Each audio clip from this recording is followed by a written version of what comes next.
welcome to the program. This is Sunday Politics live on Channels Television.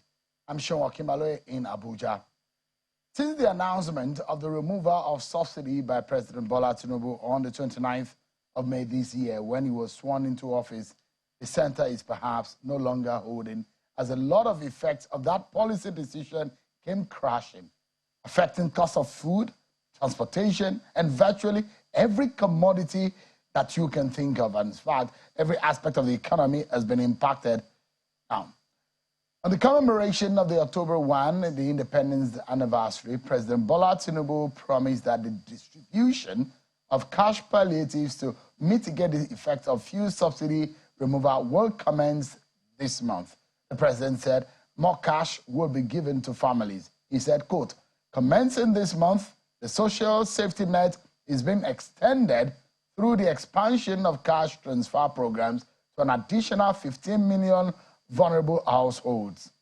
Let me allow you to listen again. Let me remind you of what the president said 8 days ago. To boost employment and urban incomes, we are providing investment funding for enterprises with greater potential. Similarly, we are increasing investment in micro, small, and medium-sized enterprises. Commencing this month, the social safety net is being extended through the expansion of the cash transfer programs to an additional 15 million vulnerable households. My administration shall always accord the highest priority to the safety of the people. President Bola Tinubu on the 1st of October. The ministry which has the burden of disbursing all these is majorly the Ministry of Humanitarian Affairs and the Poverty Alleviation. Just yesterday, the ministry came up with a statement stating that the federal government has suspended the Empower program indefinitely. The Empower is a scheme set up by former President Buhari since June 2016 years to address the issues of youth unemployment and help increase social development. The suspension of Empower was as a result of some irregularities observed within the scheme. That is according to the minister. An investigation, she says, will be launched into how the funds were spent since the beginning of the program. Tonight, I'm being joined by the Honorable Minister of Humanitarian Affairs and Poverty Alleviation, Ms. Betta Edu. She's live with us here in our Abuja studio. Thank you so much, Honorable Minister, for joining us tonight. Thank you, Sean, for having me. Thank you so much indeed. I think we should begin, before I go back to what the president said. Empower has been on ground since 2016. There are those who are against the Empower, who do not believe the Empower has been properly administered before now. There's a lot of controversy around that regime. But you came up yesterday in a statement from your ministry suspending it. Why? Okay, so first and foremost, Empower is part of the social safety net program to provide some sort of transit point for Nigerians. So young persons previously used to be between the ages of 18 and 35 who are not yet gainfully employed, both skilled and unskilled. Majority of the persons were graduates, and then a very, very little portion, less than 1%, were non-skilled persons. And so far from the onset up until this point, we saw documents which said Empower has carried on about 960,000 Nigerian youths so far. Since 2016? Yes. That is what the scheme has That's what we have on served. record, that's what the scheme has served. Almost 1 million people. Almost 1 million people. Now, the scheme has different badges. So there was the Empower 1.0, there's Empower 2.0, and then, of course, they have the badge A, badge B, and then the badge C, which are supposed to be the only ones left on the program. However, when we came on board, the first point we found out was that monies were being held by the consultant from early this year up until August without paying beneficiaries. And so we had beneficiaries who were owed some 7 months, as at that time, some 8 months, some who had already left the program since 2022, they said they had an exit package which had not yet been paid to them, so they hung on to the program. So there are different categories of people who were on the program. Initially, we tried to say, let's still manage people where they are and then start the investigation. After preliminary investigation, it was very clear that at this point we needed to draw the line and then pay off those who were owing while bringing back on board almost immediately the renewed hope Empower, which is like the job acquisition and all of that, skill acquisition and all of that. So the first thing we did was to look into the books. What's going on here? Why are people owed for this long? How many people are on the program? For those who are still on the program, are they going to work? Are they reporting at the places of primary assignment? How many people did you take on board initially? How many people have completed their 1 year timing? And how many people have been dropped off? All of these questions, some of them left unanswered, some of them answered. And we had to go into further investigations as to why Nigerians, young Nigerians who put in their efforts, were not paid when you have the money sitting there. In fact, I arrived, and the week I arrived as minister, they quickly rushed to pay 20,000 out of the number of persons they were supposed to cover, which was about 360,000 persons. They paid 20,000. And then the next week, they said they wanted to pay another 40,000. And the question was, why are you paying them in trickles when you have monies enough to pay everybody who at least you're owed for a certain amount of months? And so all of these were all the gray areas we had with the Empower. And at this point, for investigations to go on fully without any form of obstruction, we had to suspend the Empower.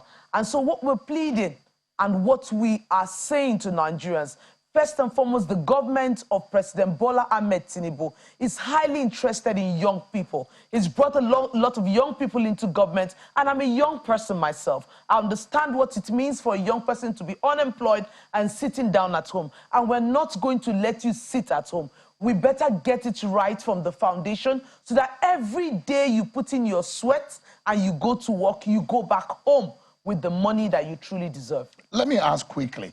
So, to start with, how many people are presently under the Empower before the suspension yesterday?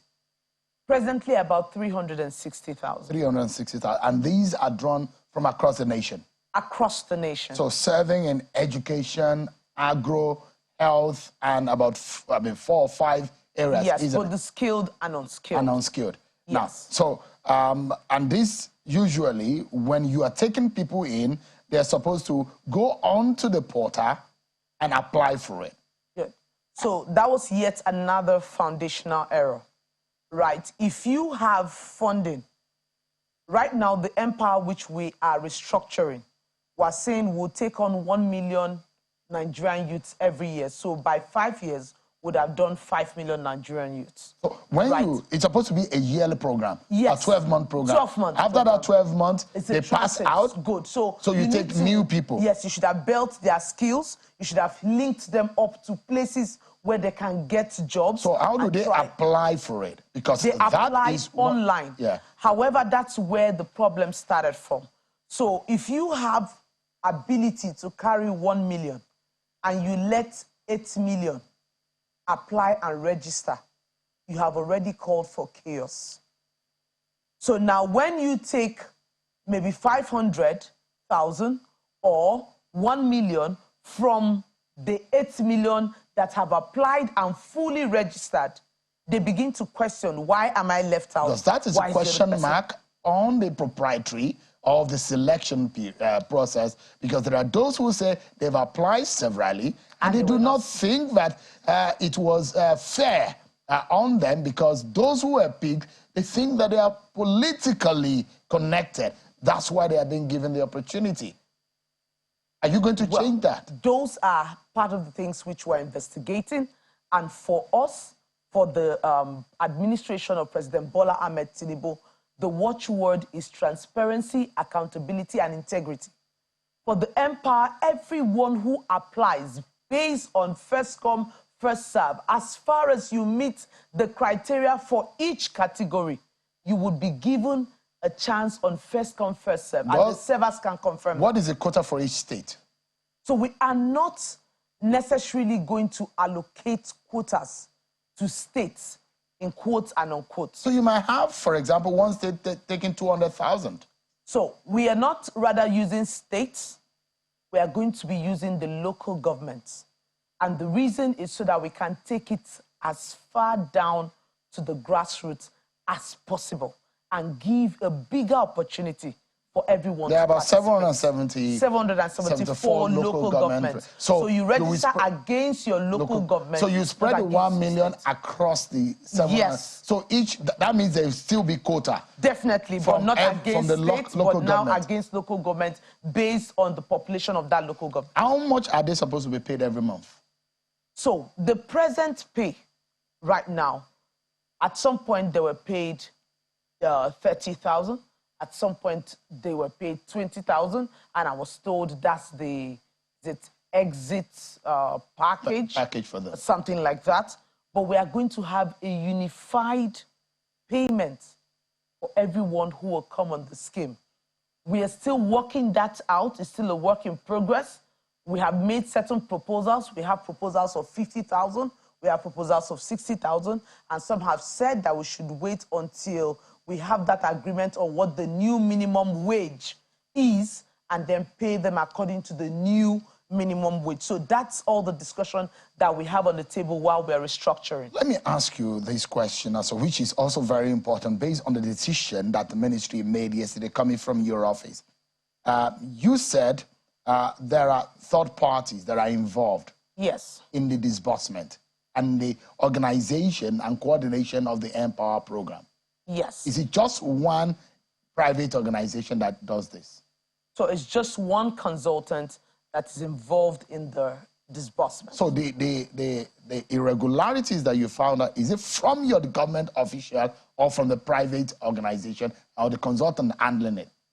So the funds were transferred from the government account into the account of the consultant who was expected to pay. However, that funds have sat there for quite a while. So what are you going to do to that consultant? We have already written. First, we've asked for a return of the complete funds that are in his possession after the initial audit into the Empower CBN government account. Who is this consultant, Honorable Minister? Can Nigerians know? Well, is it possible? Because this is a Nigerian project. This is money belonging to the Nigerian people. And if there are culprits, if people are not doing the right thing, is it right to actually put names to these kind of people? So two things. One, I think it's foreclosed. And then secondly, like I said, there are parts in which the structure of the program did not help delivery. And then there are parts in which the consultant is to be held accountable, right? For me, where I see the error with the consultant is the speed in paying persons who are beneficiaries when you have funds available. Where I see the error in the part of the government is in terms of monitoring and evaluation, initial uptake of persons who are coming in, and offload of persons who are supposed to leave, and of course, the sustainability plan for this person. So you're not taking Nigerians on, young people on, and paying them for 1 year, and then at the end of 1 year, you don't have a proper exit plan for them. Before even 6 months, right, you should begin to do some kind of pitch deck where these people can reach out to organizations where they can get gainfully employed. Can we trust you tonight to sit on whoever is responsible and bring them to book? Can Nigerians hold your words to that? Sure, we've started already, and that's why we suspended the program. If we wanted to put things in secrecy or shred things in secrecy, we would not do so. We put an end to it so that we can start on the right foundation and one that is transparent to all Nigerians, and young people can truly benefit. Is it possible that the anti-graft agency will weigh in immediately? Is it possible? They're already on notice. They're already on notice. And they're investigating the matter? Yeah, part of it. They're already on notice. The SEC or the ICPC? ICPC has been written to.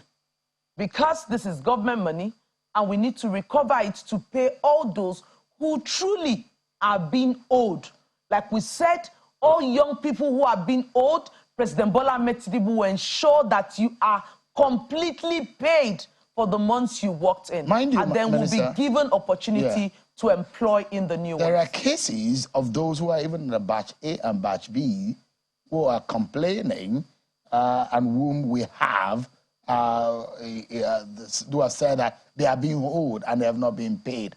Not to talk of the batch C who are currently on right now. So one of the things which we are bringing on board is to create a portal where people who have complaints can put these complaints out. We have already created a situation room. We've created a committee that is handling the investigation of Empower. We've created a situation room, and we are going to put out the portal detail so Nigerians, young persons, whether in batch A, batch B, batch C, who have truly worked, and we can get evidence from their place of primary assignment that they truly worked and they were not paid, can put in their complaints, which will be addressed by this government. You know what baffles the mind, Minister? That this ministry has had a lot of doubts in the minds of Nigerians because there was a point during the COVID era where monies were said to have been disbursed, and this was during the COVID era, and people were questioning the disbursement mechanism. If there was COVID, how were you able to disburse money to market traders who are supposed not to have been in their homes? How are you cooking for children who are supposed to be giving food in the school feeding program, who are supposed to be at home during the COVID, where there was virtually no activity in the country? And question mark onto how these monies were disbursed to these vulnerable Nigerians, and there are no answers to this. There is a whole lot of questions as to how the vulnerable Nigerians who, by privilege or by right, they're supposed to be given money, but they're now given money. Are you aware of this burden on your office? If you know President Bola Ahmed Tinubu very well, you know that he's one who is very compassionate and truly means well for this nation. Even in his unguarded moments, he always speaks positively about Nigeria and how he can change things and leave a legacy. And he put this very straight to us at inauguration, and at every point I have met with the president. He has been very emphatic about this. He said, we need to change the narrative. We need to ensure that poor people are brought out of poverty. That's why I changed the name of that ministry, so that you can concentrate on giving succor to the poor. And you must do this in a transparent manner, build the confidence of the people on government. And that's what I'm here to do. There's a lot of distrust when it comes to humanitarian affairs ministry, and some of the scenarios that are played out. People holding Indomie. And some of these palliatives were being destroyed in warehouses, people falling over each other on expired palliatives. They're supposed to have better the lives of people during the COVID era where they needed the food. So I'm asking you, Honorable Minister, what would you be doing differently to ensure that that distrust goes away? Can Nigerians trust you? Of course, Nigerians can trust me. Not just me, but the administration of President Bola Ahmed Tinubu. One of the first things which I did on arrival was to find out about our warehouses and what do we have in those warehouses. And I asked them to send them all out. I said, people cannot be there needing these things for survival, and you're holding them up in the warehouses. Release them. And every state I go to, I release them out to the people in those states. However, we don't want to do it in a manner that would bring chaos. We don't want to do it in a manner where we gather people in their hundreds of thousands and they begin to trample upon themselves, and we end up in a near chaos situation, or if not outright chaos. We want to be more strategic. We want to be able to deliver food items to doorsteps of Nigerians that truly need it under the End Hunger program. Let me ask you, the palliatives in relation to what President Bola Tinubu said on the 1st of October, he said it will start this month. What day is it starting? So that is the conditional cash transfer. With approval from the president, which we hope to get this week, on the 17th of October, we'll be officially launching the conditional cash transfer to 15 million households in Nigeria. Presently, as we speak, we are having a verification exercise. Every state can bear us witness that we have put boots on ground, persons who are working with the state cash transfer office, as well as the governors who are the head of the steering committee, and then several other persons who are in the states, the local government heads, the community heads for community targeting, of course, geographical targeting. All of this is to be sure that those who are on the National Social Register truly are Nigerians. They fall within the under $1.95 a day, and they deserve to have it. Remember, some people on the register will probably be dead. Some people on the register would have moved out of that bracket because they got a job, they're no longer where they used to be, and all of that. We need to be able to mine that data, get these people out, and deal with people. So you're cleaning up the data? Yes, that's because what we're doing presently. There are question marks also on the data of the vulnerable, the poor of the poorest families in that bracket, and those who say, in fact, there are now ghost families or ghost homes on that register. How can we trust? How is it possible? Is it possible for any Nigerian to be able to cross-check in any way the data that you have? So two things. First, as we speak, we are on the field cleaning up that data and doing a complete verification. And we're putting together, just supposing, both the BVN, NIN, and the rest of it to identify these people and be sure that we are dealing with authentic persons. And then, of course, there's biometrics to it, and you have a capturing of the head of the household as well as a picture of the household, so it can be located. On each of these households, they're numbered, so people can go there and verify against the register. But beyond this, one of the things which we are doing is to work with those at the local level, to the commerce and other officials at the local level, to reach out to those who need it the most. We're equally doing a kind of rapid response expansion in that we'll be capturing persons who were left out of the register just to fill in the spaces of those who are either dead or have moved out of that bracket. So the question is the number of Nigerians who are banking, yes, which is less than 60 million. Yeah. So you look at the number of Nigerians who have national identity, less than 50 million. The number of Nigerians with NIN, less than 100 million, is about 97 million.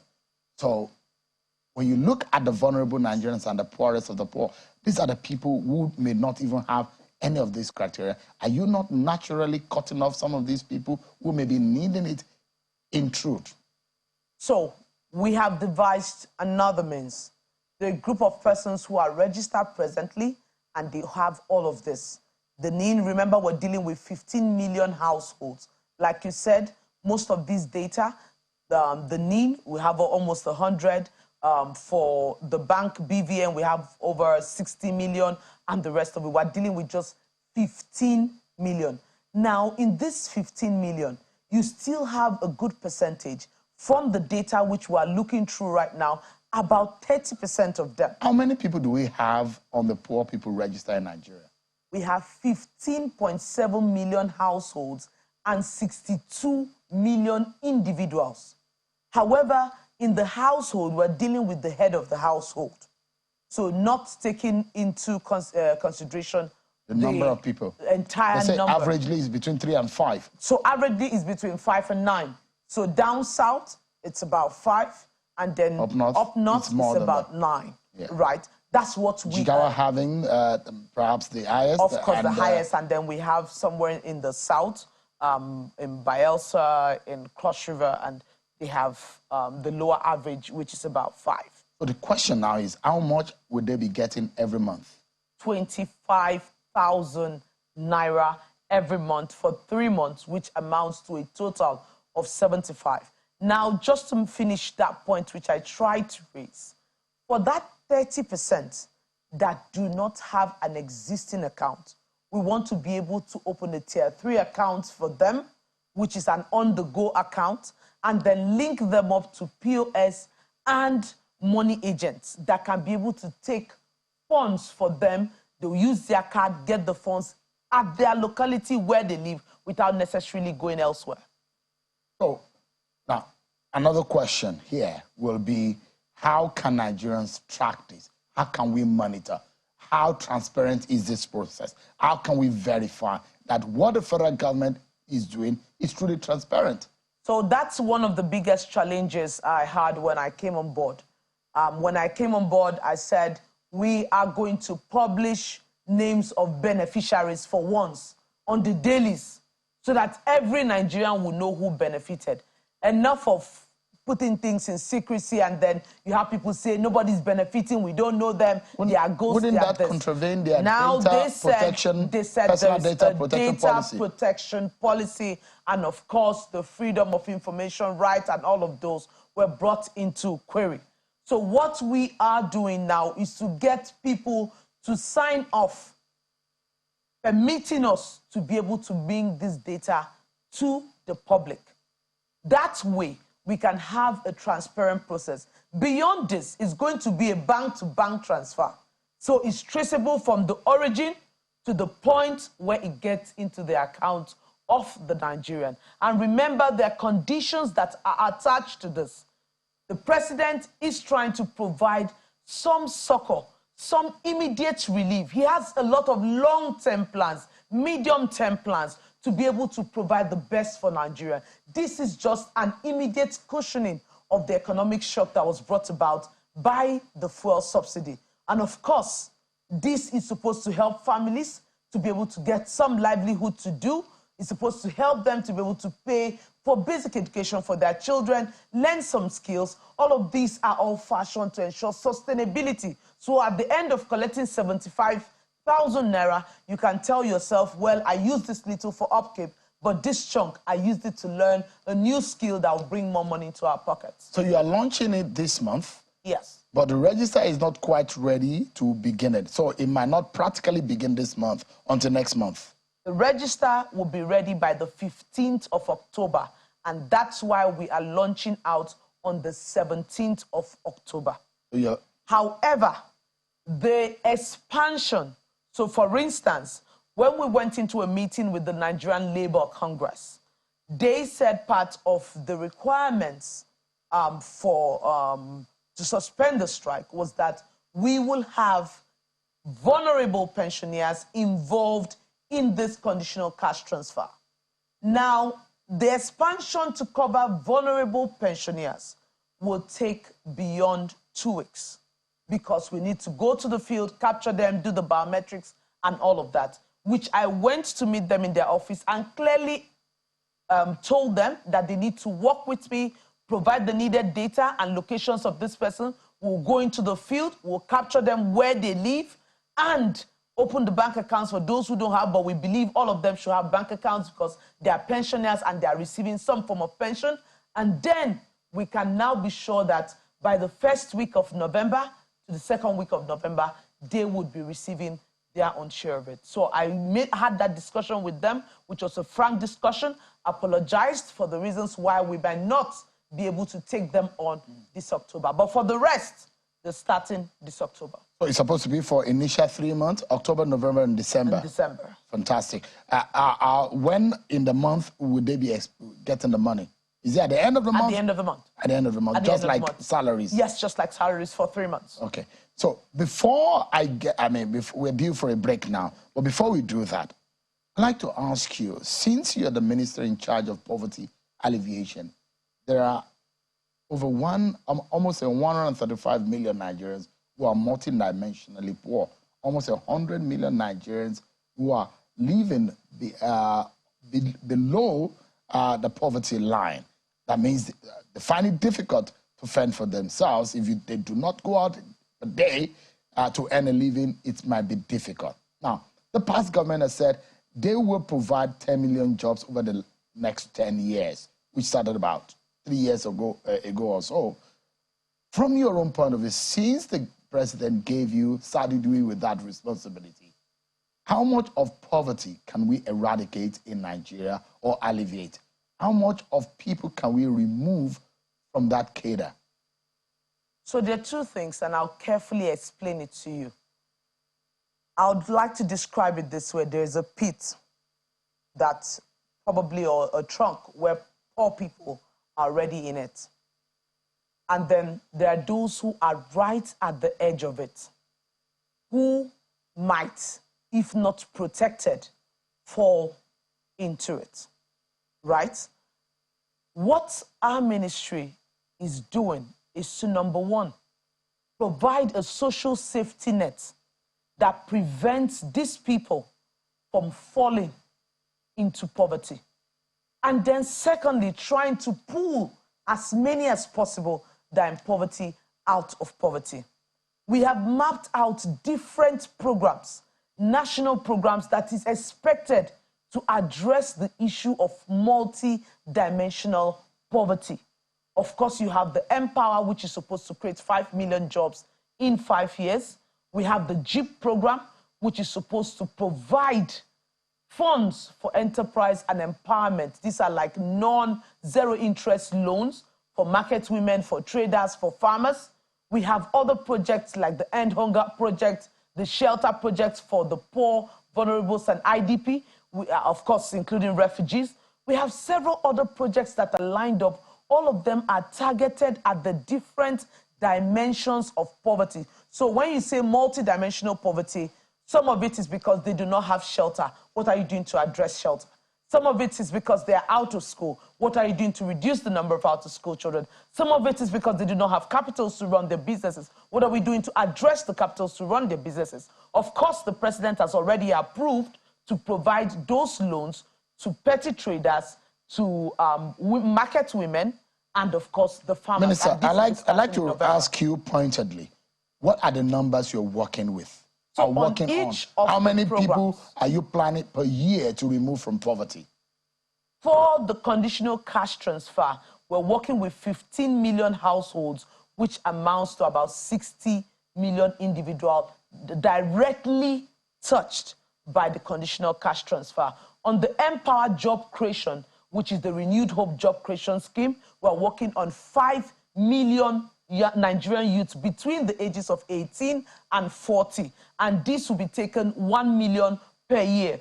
On the JEEP program, we're working on 1.5 million Nigerians, and this will include the market women, the traders for capital, and then the farmers. On the homegrown school feeding, which is expected to deal with the nutrition, health, and in a way keep children, act as an incentive to keep children in school. We are looking at reaching out to over 10 million children within the next 4 years. On the various programs, we have the targets for those programs. Remember, again, I say it's multidimensional, and depending on the number of persons within that bracket, you would put your intervention to address those numbers. Unfortunately, the poverty is multidimensional on one hand.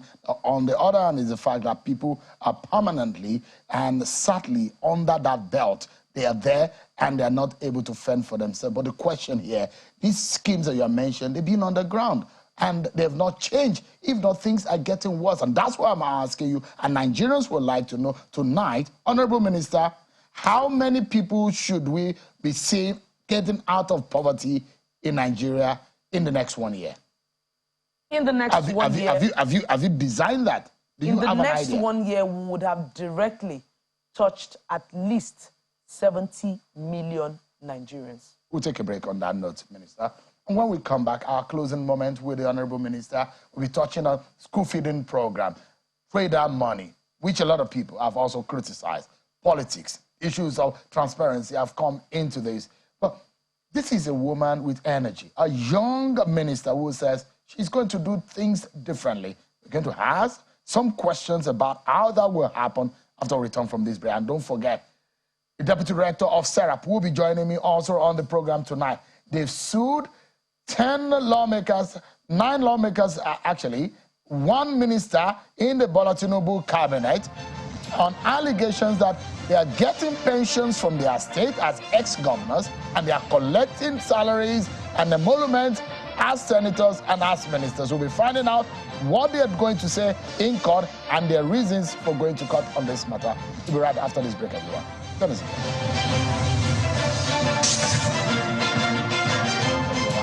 our closing moments now with the Honorable Minister for Humanitarian Affairs and Poverty Alleviation, Ms. Betta. Thanks so much, Honorable Minister, for your time tonight on the program. Thank you for having me. I'd like to ask you, the school feeding program, this is targeted to help nourish school children and encourage them, like an incentive for them to stay in school. There are particularly disturbing sight of children on the street, Almajiri students, on the street in northern Nigeria. Northern Nigerians are seeing a lot of these little children who with bowls or begging on the street. Is there any special attention to focus on that? So now we are working on what we call transit schools. So it's an alternate school program. And they are transit schools for people who are internally displaced or refugees that have come into the country, or children who, for whatever reason, are not in the formal school system. So at the point where they have been displaced and they are taking shelter somewhere, we create a transit school where they can go to continue learning. I'll give you an example. Back in Cross River State, when we had a lot of influx of refugees, about 46,000, with more than half of them being children. They used to stay in those camps in Ikom and Ogoja, and they never used to go to school. And every time I went there to give a health intervention, my heart was bleeding because I said, this is a huge risk to Nigeria. In Niger, I was in Niger a couple of weeks ago, about 3 weeks ago, and I saw that 400 schools were shut down because of bandits. And these children were with their parents in their IDP camps. And we had to start doing this, having some discussion with UNICEF on how we can create a transit learning camp for them where they can continue to have schools. What we are going to do now with the restructured N-Power is to say those who are under N education or N teaching, they will be attached to these transit schools. Children like the one you have described will be covered in these transit schools. There's an Almajiri agency right now. Are you aware? Yes, there is. And we're hoping that they can carry most of these children. However, we will be focusing on those who are IDPs, refugees, extremely poor, and do not fit into the Almajiri schools. Of course, we'll take them into these schools, and they too, they'll be provided with the homegrown school feeding. Are you changing the vendors, or you are retaining the vendors? We're changing the entire structures of the homegrown school feeding. I'm sure it's going to be uncomfortable for a lot of people, but we don't want to do business as usual. We want Nigerians to truly feel the impact. And I beg of Nigerians to be patient with us, give us the benefit of doubt, and let us restructure it from the foundation. Because you cannot build on a foundation that is it still faulty. running, though? Oh, for the last 1 year, at least from what I remember, children have not been fed for a long while now, from what the books say. So hopefully, when would this return? January next year. So this period, these 3 months, are basically like incubating months for us. All right. So trader money, this is another controversy. Is trader money still on? Yes, it is. Because they said your party has been accused of using trader money to lure traders to vote for your party. Well, we don't have elections right now. As we're starting the Renewed Hope JEEP program, we don't have elections. We have Nigerians. Politics is over. We are facing governance, and that's what President Bola How do you identify these traders? It's about. Now, for the first set, which was starting in November, we are selecting one big market per senatorial district. That's 109 markets. And we are going into the market, capture the traders in their shops, in the market. We are not interested in party lines, any social or personal interest. We capture them in the market, and then, after doing so, we create a bank account just as they're being captured. The banks are creating the accounts for them, and the monies are sent directly from CBN accounts into... How much are you giving to them? It's 50,000 naira to support their businesses. So, every month? No. Per time? Per time. Yes. For how long? It's a one-off, and there is a zero-interest loan. So they are expected to pay back the 50, which now qualifies them for yet another. The final question I'd like to ask you, in part, you talk about delivering palliatives with drones. Have you secured the drones which you'll be using? So, not the delivery with the drones.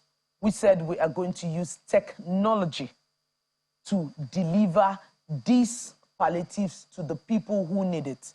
Now, we have households. These households are captured. We know their location. We can do geo-tracking to ensure that palliative leave from manufacturer directly to the point of delivery without necessarily bringing heaps together, calling people, so you're and not then using they begin drones. to step on themselves. So you're not using drones? No. Or you're using technology? Yes. You said drone the other time, but maybe you've changed. Geo-tracking technologies. That's what you are using? Yes. On a final note, Honorable Minister, how bad is the state of affairs of your ministry when you got on the ground? Well, it's something we need to know over time. When I arrived, everything seemed good and okay. And then gradually, by the day, you get to see areas that need to be restructured, areas where they have done well, areas where we have to completely dispose of what was Those done. who are close in your ministry say there's a lot of rots in that ministry. And that's why we're having the restructuring. It's not comfortable for many persons because they believe that the status quo should continue. But like we've said, we have to make bold decisions. And you're ready to take this on. We want things to get down to the grassroots, to the people who need it. We're fighting poverty here. We're not fighting poverty of 2 persons, 5 persons, or 10. It's in their millions. And so we have to do what's right. You're ready to take this on, and you have the support of the president? We are ready to take this on, and the president is 100% behind the ministry to ensure that we achieve results. Dr. Betta Edu, Minister for Humanitarian Affairs and Poverty Alleviation. Thank you so much indeed for that. You're welcome. welcome. You the very best. Thank you. Well, let's quickly go into the other issue. The Socioeconomic Rights and Accountability Project, SERAP, has filed a lawsuit against the Senate President, Godswill Akpabio, and 9 other former governors in the 10th Senate, one of them being a minister, Dave Umahi, allegedly collecting both salaries and pensions as senators and ministers. In a statement by the SERAP Deputy Director, Kolawole Oluwadare, SERAP says that he has joined as respondents in the suit filed at the Federal High Court in Abuja. Abdulaziz Yari of Zamfara, Aminu Tambo of Sokoto, Adamu Alero, Adams Oshiomole, Ibrahim Gaidam, Seriake Dixon, Ibrahim Donkwambo, Aliyu Wamako, Benga Daniel, and Dave Umahi. Mr. Olukayode Oluwadare, Deputy Director at SERAP, joins me live from our Lagos studio. Thank you so much, Mr. Oluwadare, for your time tonight. And let me begin. Someone like Benga Daniel has said and come out that he has told them that they should stop any form of pension or money accrued to him, or a monument accrued to him from the government because he's now a senator. Have you considered or found out what the status is from other ones? Because in your suit, you're asking them to declare. That is what you have said. Give us more details on your lawsuit. Thank you very much, Shewan. Good evening. It's very important to clarify that the suit speaks of 2 things, broad issues. One is asking a question by way of freedom of information. And secondly, it's a request. And these freedom of information requests was served on all the respondents, that those who were formerly governors and who are members of the National Assembly presently in the 10th Senate in Nigeria. Of course, we did not get the responses as prescribed by the Freedom of Information Act, which is why we are in court. So the request was simple, to ask information about if they have collected or perhaps still collecting pension, and then how much they have collected. And then secondly, the request, which is for those who have answered in the affirmative that they have collected or they're still collecting, to stop such payment of pension from their former states, and then to refund that which they've collected. And this is underscored. This is predicated on the provisions of the Constitution, which, of course, negates this practice. That is the Code of Conduct for Public Officers in the 5th schedule, particularly paragraph 2A. of the Constitution. That is the basis of this action. And really, this is not the kind of thing, naturally, that should end up as a public interest lawsuit. But unfortunately, this is where we found ourselves as a country with what we've seen as lack of transparency and accountability, and perhaps we can call it some malfeasance in governance. Would you say it is criminal because you cited a case where you said there was a judge who said that collecting both pension and salary is illegal and unconstitutional? Is SERAP seeing it from that point of view? Have you been able to find anyone out based on the little information that you have at the moment? Because I see that you filed an order of mandamus compelling these persons to declare and make public what the status of what they are collecting now from either of this, wherever they belong, whether they're former governor or sitting senator or minister. Yes, Seun. So whether they make those declarations or not, it is still unlawful and unconstitutional and illegal to earn pension as a governor or former governor and as a minister or a member of the National Assembly. That is very clear in the provisions of the Code of Conduct of Public Officers. And don't forget, any action that is contrary to the Code of Conduct for Public Officers, of course, is punishable by a tribunal, by the Code of Conduct Tribunal. It is a crime, and it is something that even the FCC and the ICPC can take up. So whether they make those declarations to the Nigerian public by way of access to information or not, if for a fact that they are earning those pensions, it is unlawful. And that is on one side. We can call that a double emolument, which is something that the Federal High Court Honorable Justice Omotoyibo in November 2019 had already said. But there is another aspect to this, which is the payment of pensions to governors and deputy governors, as it were, whether they are now ministers or not. And that is very important to understand the reading of the Constitution in this instance, and that's section 124, subsection 5 of the Constitution, which even in giving the State House of Assembly powers to make pensions, it couches it with the permissible word, may. It is not shall. So it gives a leeway for members of the State of Assembly to make laws for pensions, and the wording is pension or gratuity. But we should understand that the Constitution is to be read as a whole. So in reading the powers that gave the House of Assembly to make pension laws for governors, deputy governors, that must also be read with other laws, with other provisions of the Constitution, the Code of Conduct for Public Officers, and the oath of office that public officers are taking. So how can we justify this huge payment to just some public officers with the level of poverty in those states, particularly when you understand that most of these states owe pension and backlog arrears of salaries to their staff? And so we cannot marry what we've seen happening, even though those laws have been made, with the realities on ground and the provisions of the Constitution. And that is why it is unlawful and illegal for the payment of pension to a former governor and deputy governor. And then the second aspect of double emolument, earning those pensions while still being a minister or a member of the House of member of the National Assembly. I've seen SERAP do this several times. So I imagine that when you do it, probably you have your independent research on whatever has happened in the state and cross-check with the National Assembly or the federal government, whether or not this is true. But again, the question is, I imagine that you might be able to take further whatever you find, if you find any of these persons wanting. But you mentioned something that is very critical. And in that statement, you said 14 states in Nigeria are presently running the law giving life pensions to former governors. And you gave example of Akwa Ibom life pension. Let me show Nigerians what you captured and what you said an ex-governor from Akwa Ibom, based on the Akwa Ibom life pension law, will earn. It says that annual pay of 200 million naira, 2 official vehicles with chauffeurs, furniture allowance of 300% of basic salary, replaceable every 4 years, an aide, a cook, lifetime security guards worth 5 million monthly, 2.5 million for their deputies, state-sponsored annual medical service of about 100 million for ex-governors and their spouses, 50 million for the ex-deputy governors, 5-bedroom mansions in Abuja and Akwa Ibom, 300% annual basic salary as severance gratuity, 300% of annual basic salary for car maintenance, 100% of annual basic salary for entertainment, 100% of annual basic salary for utility.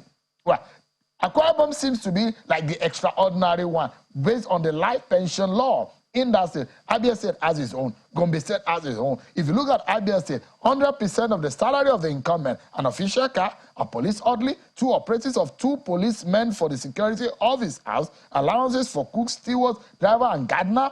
In Gombe State, entitlement include 300 million executive pension benefit for the ex-governor and so many others. Sokoto State has its own and several others. You said 14 of the states in Nigeria are running this kind of laws. And you said that, look, Nigerians cannot afford this based on the poverty level in the land. What more do we know, Mr. Oluwadare? And really, that is it, Shehu. As you were going through it, it reads like a bad dream. And I would really struggle to see how the courts will not side with Nigerians in this instance. In the face of these huge payments that has been paid since 1999 for some of those states, and it's just a heavy drain, particularly when you look at the poverty level in Nigeria and in the subnationals in the state. It is not only sustainable, it is unlawful, and it is criminal in its intent itself for Nigerian taxpayers and the poor people who bear the brunt of this payment. And that is why it should stop. And we are looking forward to the court deciding in favor of Nigerians in this instance. But if these laws are already operating in these states. There are laws in these states.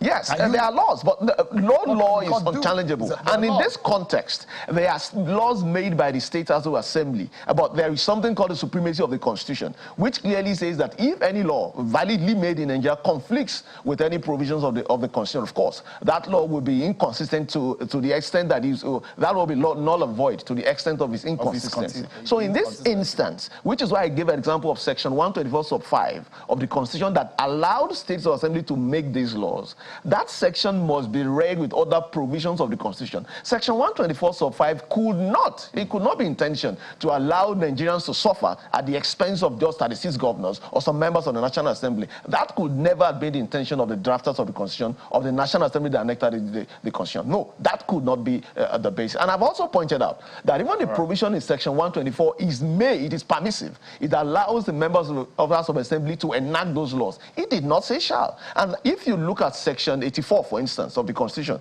that allows the President and Vice President to earn pay, Section 85 rather, you would see that it is shall. But in this instance, it is permissive. And so, why did the State of Assembly speak on these not mandatory provision to make laws that benefit some governors and not do other things that are important in the Constitution? Right. For instance, Chapter 2 of the Constitution that allows Nigerians to have access to free education, free water, security, and all. Why choose the ones that would, of course, selfishly benefit them? And that is why we are challenging these laws in court. And really, it's not about challenging these laws, as it were. The court had made a ruling in 2019 declaring these laws unlawful in the first place. Unfortunately, that law is yet to be enforced. But be that is made, the judgment of court still stands, and it's a valid judgment of court up till today. All right.